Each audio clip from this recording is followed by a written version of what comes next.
நமசிவாய. அடுத்தவர்கள் நம்மளுடைய பண ரீதியான விஷயங்களுக்காகவோ அல்லது நம்மளோட குடும்பத்தில் இருக்கக்கூடிய வேறு சில விஷயங்களுக்காகவோ அல்லது வேற ஏதாவது ஒரு காரணத்துக்காக நம்மளை ஏளனமாக பார்க்கிறார்கள். நம்மளோட ரிலேட்டிவ்ஸ்குள்ளேயேவா இருக்கட்டும் அல்லது நம்மளோட நெய்பர்ஸா இருக்கட்டும் அல்லது வேற யாராவது ஒரு நபர்களா இருக்கட்டும் நம்மளை ஏளனப்படுத்துகிறார்கள். எப்பொழுதுமே பின்புறம் பேசுவது அப்படின்ற மாதிரி புரணி பேசுவதுன்னு சொல்லுவாங்கல்ல, அந்த மாதிரியான ஒரு விஷயமா இருக்கு. நம்மளுக்கு வந்து ஜென்ரலாவே சில பேருக்கெல்லாம் வந்து பார்த்தோம்னா ஒரு ஃபேமிலிக்குள்ள வந்து ஒரு சில பேர் சிப்ளிங்ஸ்ல வந்து ஒரு சில பேர் சகோதரிகள் நல்லா இருப்பாங்க. ஒரு சில பேர் எங்க ஃபேமிலி மட்டும் இப்படி போயிடுச்சு அப்படின்னுவாங்க. ஸோ அந்த மாதிரியாக இருப்பவர்களுக்கெல்லாம் இது யூஸ் பண்ணிக்கலாம்னு வச்சுக்கோங்களேன். அவங்களுக்கு வந்து மற்றவங்க ஏளனை செய்யறதுனால தான் அப்படின்றது இல்லை, அவங்களுக்கு மனசுக்குள்ள ஏதாவது ஒரு குறை ஒரு இன்ஃபீரியரா ஃபீல் பண்றாங்க அப்படின்ற மாதிரி இருக்கிறவங்களுக்கும் இந்த ஒரு விஷயம் தாராளமாக செய்யலாம். யார் செய்ய வேண்டாம் அப்படின்னு பார்த்தா, யார் ஏளனை செஞ்சாலும் எனக்கு அதை பற்றிலாம் எனக்கு ஒன்றும் கவலை இல்லை. நான் மற்றவர்களை பார்த்து வாழக்கூடிய நபர் கிடையாது. நான் வந்து என்னுடைய விதிப்படி நான் வந்து என்னோட ஒரு ஸ்டைல் மாதிரி வாழறேன் அப்படின்ற மாதிரி நினைக்கக்கூடியவர்கள் இதை வந்து அவாய்ட் பண்ணலாம். இந்த மாதிரி ஒரு விஷயமா செய்ய வேண்டாம். அவங்களுக்கு வந்து இந்த மாதிரி ஒரு முன்னேற்றம் வேண்டும் அப்படிங்கிற மாதிரி நினைப்பிருந்தால் மட்டும் அதை வந்து தொடரலாம். இது நீங்க எப்பெல்லாம் செய்யக்கூடாது அப்படின்றத பார்த்துடலாம். மித்த நாள் எல்லா நாளுமே செய்யலாம்னு வச்சுக்கோங்களேன். டியூஸ்டே சாட்டர்டேஸ் இதை வந்து ஸ்டார்ட் பண்ணாதீங்க. அதே மாதிரி வந்து பாத்தீங்கன்னா இந்த ஒரு முறை வந்து நான் ஏற்கனவே ஒன்று கொடுத்திருக்கிறேன், வேறு விஷயத்திற்காக கொடுத்திருக்கேன். இப்ப இதுல வேற மாதிரியான ஒரு விஷயமும் ஆட் பண்ண போறோம். ஆட் பண்ணும்போது அதோட எஃபெக்டிவ்னஸ் ஜாஸ்தியா இருக்கும். இது எவ்வளவு நாள் செய்யணும் அப்படின்னு பாத்தீங்கன்னா 40 days செய்யணும். ஸோ அது எவ்வளவு எந்த நாள் நம்ம சொல்லியிருக்கேன்னு சொன்னா, இப்ப டியூஸ்டே அண்ட் சாட்டர்டே செய்யாதீங்க. அதே மாதிரி வந்து பாத்தீங்கன்னா சதுர்த்தி, அஷ்டமி, நவமி, சதுர்தசி, அதே மாதிரி வந்து பாத்தீங்கன்னா அமாவாசை 5 நாட்கள் கேலண்டர்ல பாத்தீங்கன்னா தெரிஞ்சுக்கும் தேதி. அதாவது சதுர்த்திங்கிறது 4 நாள் வருது, அஷ்டமிங்கிறது 8ஆம் நாள் வருது, நவமிங்கிறது 9ஆம் நாள் வருது, அதே மாதிரி வந்து பாத்தீங்கன்னா உங்களுக்கு வந்து சதுர்தசிங்கிறது 13ஆம் நாள் வருது, 15ஆம் நாள் உங்களுக்கு வந்து அமாவாசை. ஸோ இந்த ஒரு 5 நாட்கள் தவிர்த்து விடுங்கள். அதே மாதிரி வந்து பாத்தீங்கன்னா உங்களுக்கு டியூஸ்டே அண்ட் சாட்டர்டேவும் தவிர்த்துருங்க. வேற ஏதாவது ஒரு நாள் ஸ்டார்ட் பண்ணுங்க. ஸ்டார்ட் பண்ணிட்டீங்கன்னா அதுக்கப்புறம் நீங்க வந்து டெய்லியே செஞ்சுக்கிட்டு இருக்கலாம்னு வச்சுக்கோங்களேன். அதுல வந்து நீங்க ஒவ்வொரு நாளும் வந்து இதை வந்து நாள் பார்க்கணுமா அப்படின்ற அவசியம் கிடையாது. ஸ்டார்ட் பண்ற நாள் மட்டும் தான் நான் இந்த ஒரு விஷயத்த சொல்றேன். ஆண் பெண் இருவருமே செய்யலாம்னு வச்சுக்கோங்க. அதே மாதிரி இந்த 40 days அப்படின்ற மாதிரியான விஷயமும் பாத்தீங்கன்னா ஆண் பெண் இருவருமே செய்யலாம். எந்த ஒரு 40 days இது செய்யணும்னு வச்சுக்கோங்க. ஓரளவுக்கு 40 days ஆகுது நம்ம செய்யணும். 45 நாள்னு சொல்லப்பட்டிருக்கிறது. நான் 40 நாள்லயே நிறைய பேருக்கு 40 நாளுக்குள்ளே ரிசல்ட் வந்துருது. ஸோ அது மாதிரியான ஒரு விஷயம் இருக்கிறதுனால, அதாவது அந்த ரிசல்ட் அப்படின்ற மாதிரியான விஷயம்னு வச்சுக்கோங்களேன். உதாரணத்துக்கு இந்த ஒரு விஷயத்தை உங்களுக்கு தெளிவுபடுத்த விரும்புகிறேன். இப்ப ரிலேட்டிவ்ஸ்லயே ஒருத்தங்க இருக்காங்க, கோடிக்கணக்கான ஒரு சொத்துடையவராக இருக்கிறார். நாம் வந்து ஒரு 1000 அல்லது லட்சங்களிலோ புரண்டு கொண்டிருக்கிறோம் அப்படின்ற மாதிரியான விஷயத்துல வந்து இந்த 40 நாள்ல நாமளும் அந்த மாதிரி கோடீஸ்வரன் ஆயிடுவோமான்னு கேட்டா அப்படி இல்லை. அதற்குண்டான வழி பிறந்து விடும். அதாவது அவர்களுக்கு உண்டான சமமான ஒரு நிலை, அவர் நம்மை வந்து ஒரு மாதிரி அந்த ஏளனமா பார்க்காம ஐயோ இவங்க பெரிய ஆள் அப்படின்ற மாதிரி இவங்களும் வந்து ஒரு மரியாதைக்குரிய நபர்னு பார்க்கக்கூடிய சந்தர்ப்ப சூழ்நிலை வந்துவிடும். அது பணமாக தான் வர வேண்டும் என்று அவசியம் இல்லை. அதை நன்றாக புரிந்து கொள்ளுங்க.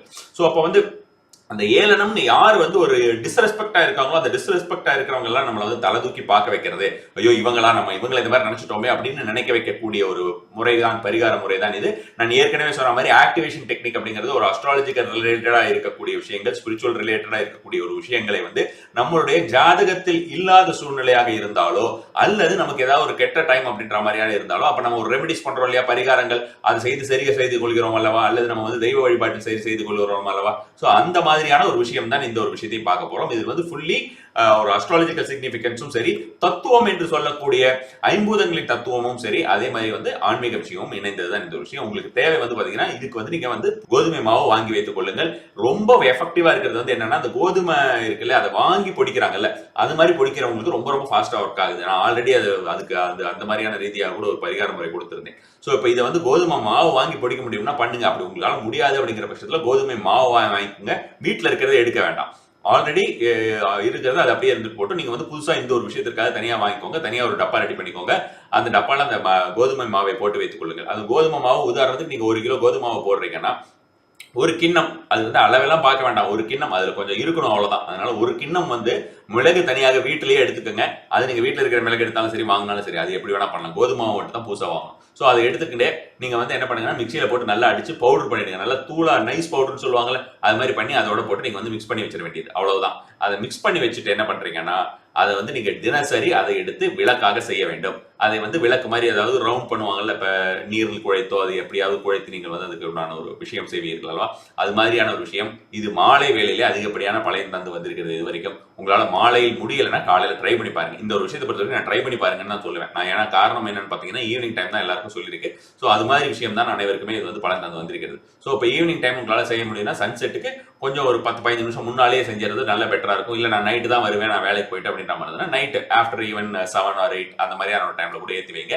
ஈஸ்ட் சைடு பார்த்து ஏற்றி வைக்கணும். ஈஸ்ட் சைட்லயே ஈஸ்ட் சைடு பார்த்து ஏற்றி வச்சீங்கன்னா கூட உங்களுக்கு ஒரு நல்ல ஒரு பலன் தரக்கூடியதா இருக்கும். வீட்டுக்கு வெளியிலயா உள்ளயா அப்படின்னு கேட்கறவங்க வந்து நீங்க பால்கனி அந்த மாதிரி ஏற்றலாம், இல்லை வீட்டுக்குள்ளேயே கூட நீங்க ஏற்றலாம். எல்லா வித பலனும் தரும். நீங்க சுவாமிமாடத்துல அந்த மாதிரி வச்சிருந்தீங்கன்னா கூட தனியா ஒரு பிளேட்டு தனியா கீழே சுவாமிமாடத்துல இருக்கிற காமாட்சி விளக்கு முன்னாலே வைக்காம தனியா ஒரு பிளேட் தனியா பக்கமா வச்சுட்டு அந்த மாதிரியான ஒரு விஷயமாக கூட வைக்கலாம். வீட்டுக்கு வெளியில் வைக்க வேண்டியது அவசியம் கிடையாது. பால்கனி மாதிரி ஏரியாவில் வைக்கலாம் தாராளமான முறையில். ஸோ அப்போ அந்த மாதிரியான விஷயம் இந்த 40 நாள் செய்யலாம் அப்படின்னு சொல்லிட்டு இப்போ சுவாமி மடத்தில் வச்சிங்கன்னா உங்களால் 40 நாள் போக முடியாது. ஸோ அதுவும் பார்த்துக்கங்க.